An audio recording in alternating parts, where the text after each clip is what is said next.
Welcome back to Trust Your Eyes.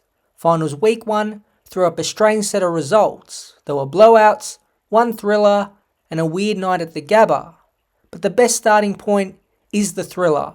Sydney, down 21 points at three-quarter time, came from nowhere to overrun GWS.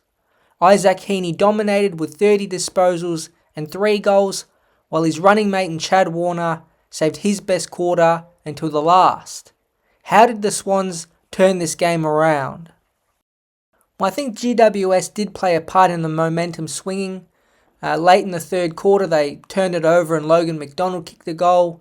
And then another turnover early in the fourth quarter led to another Sydney goal. So they essentially gave them back-to-back goals, which got them going. Now, throughout the first 3 quarters, Heaney was a star. He was the one keeping the Swans in the game, but I reckon the best player in the last quarter by far was Chad Warner. He had 7 clearances, was just running right, and his clearances are different to, say, a Tom Green's for GWS, because when Warner gets those clearances out in space, he takes yardage, he runs, carries, and was breaking lines all over the place, and they just couldn't stop him. And then Isaac Heaney kicked the goal to level the game up, and Amadi finished it off to put them in front. So maybe these slow starts don't bother Sydney. It hasn't affected them all year. I know people keep banging on about it, but they seem to be overcoming it. And their stars, especially in the second half of games, really step up. And they did that again on Saturday afternoon. The Giants now face Brisbane at NG Stadium. It sets up as the best of the 2 semi-finals. So first, do you think GWS will be scarred by the qualifying final loss? And what chance do you give them of advancing to another preliminary final? I don't think the GWS Giants will be scarred. Adam Kingsley's too headstrong of a coach to let anything like that get to his plays. They were very good for 3 quarters. He said that in the last quarter, but they just fell away in the final term when it really mattered. But I do think they'll bounce back and play more like they did in the first 3 quarters against Brisbane. Now, what chance am I going to give them? I'll give them 50% because this is a genuine 50-50. Not quite sure there's a clear favourite, because if you remember maybe a couple months ago, Brisbane had a huge lead on GWS at quarter time at the Gabba, and all of a sudden GWS came back in the last 3 quarters and pretty much blew them away after quarter time. Now, this time it's at NG Stadium. They haven't played each other there this year, so that adds a bit of a unique element. But I'm going to back in the Giants to actually win this game. They've proved that even when they were trailing by 5 or 6 goals against Brisbane, they were able to fight back and gain control. And I'll back in the small forwards like Jones, Green and Daniels just to have a bit more impact than they had against Sydney, because Sydney's small defenders did do a pretty good job on them. But I think it is a genuine 50-50, but I'll slightly give the edge to GWS. Before we get to Port Adelaide, we have to talk about those Hawks. They were white hot on Friday night and dominated the Western Bulldogs. Jai Newcomb, Cal Shadir, Jack Scrimshaw, and many more were terrific. Were you surprised how well they played on Friday? And can you really believe they are road favourites against Port Adelaide? I wasn't that surprised that Hawthorn played that well, because again in the back half of the year, they just have been the best side in the AFL. They've played in a lot of big games, mainly Dustin Martin's 300th. I mean, that had 93 or 94,000 people go, and people at that stage weren't really sure how good Hawthorn were, but in hindsight, we see that they've become, just about the best team in the competition. Am I surprised they're road favourites? Well, not really, because how can you not back them in? I know they have to travel interstate to Adelaide to play the Power, but they should have beaten them there pretty early in this year, and it was basically a fluke that they lost the game within 40 seconds with Port kicking 2 goals. Just watching the game, I haven't seen a side this white hot for a long, long time. You can kind of compare it to Collingwood over the past 2 years, but that was different. They were winning close games where they were coming from nowhere to win, where Hawthorn are just flat out dominating. They smashed Richmond and North Melbourne in their last 2 games of the year and basically did the same thing to the Western Bulldogs, although not on the scoreboard. Just watching the game, it felt like a 100-point win. That's just how well they're playing right now. So they're incredibly impressive, and they should be favourites to go through to a preliminary final. The Western Bulldogs didn't hold up their end of the bargain in front of the 97,000 record crowd at the MCG. How disappointed were you in their performance? And give a quick snapshot of the future at the Kennel. Well, as a Bulldog fan, I think disappointing is the perfect word. I don't think the performance was deserving of anything more harsh than that. They didn't get blown off by 100 points or anything disastrous. They just ran into a red-hot Hawthorn side that really had nothing to lose. I mean, Hawthorn was in the perfect win-win situation, similar to the Bulldogs in 2016. If they had won, great, you move on to the next week of finals, and if you lose, well, it was a great recovery, and you move on to 2025 and try to get better. But for a full perspective at the back end of the year, the Bulldogs were one of the best sides. In the second half of the year, they were well within the top four. They were, I think, third overall for wins and losses, which is very good. But the big story is Luke Beveridge is out of contract next year. I wouldn't re-sign him.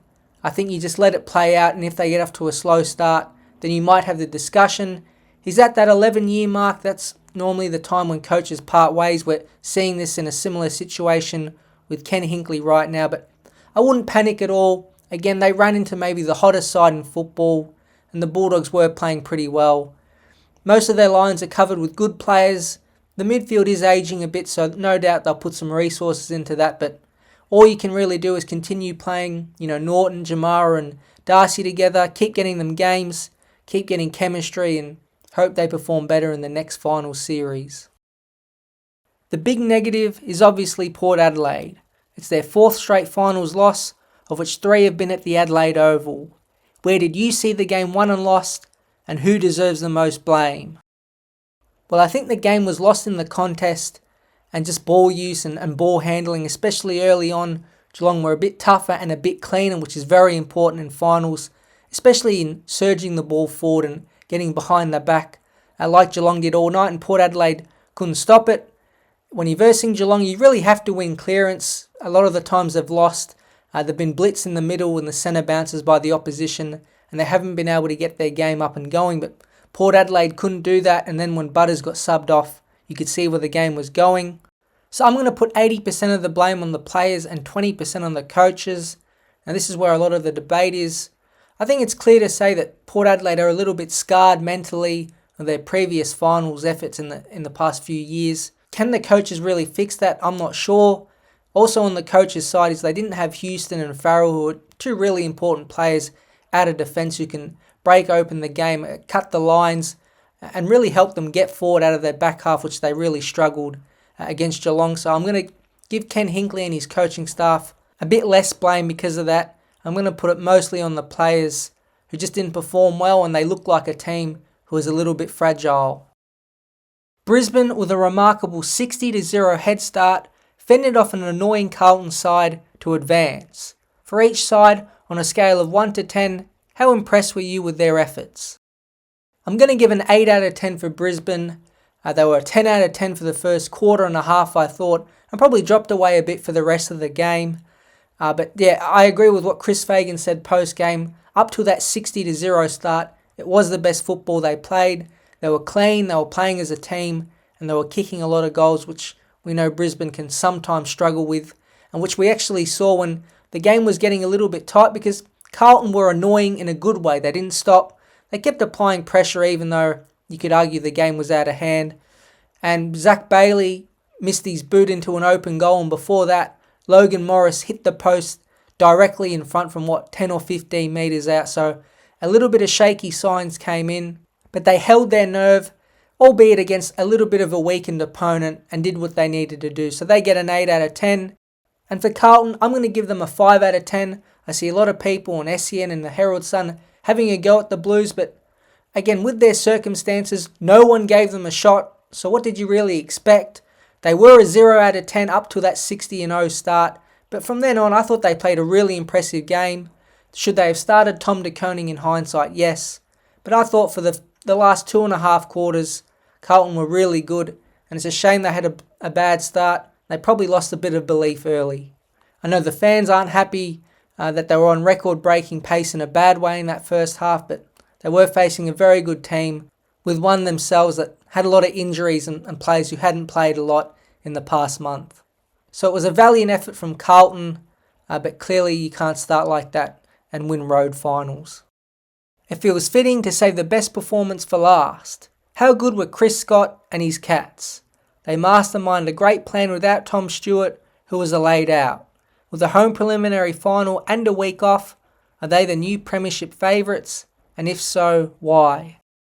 Well, I'm going to put Sydney slightly ahead of them, but they are second just in my premiership favourite odds. I think their big point of difference are those half forwards like Close, Stengel, Grind, Myers, Sean Manor, who was quite outstanding against Port Adelaide. All of them are a bit unique. They're not necessarily the quickest bunch, but they're very smart footballers who can all kick the ball really well and can all act as goal sneaks when they need to.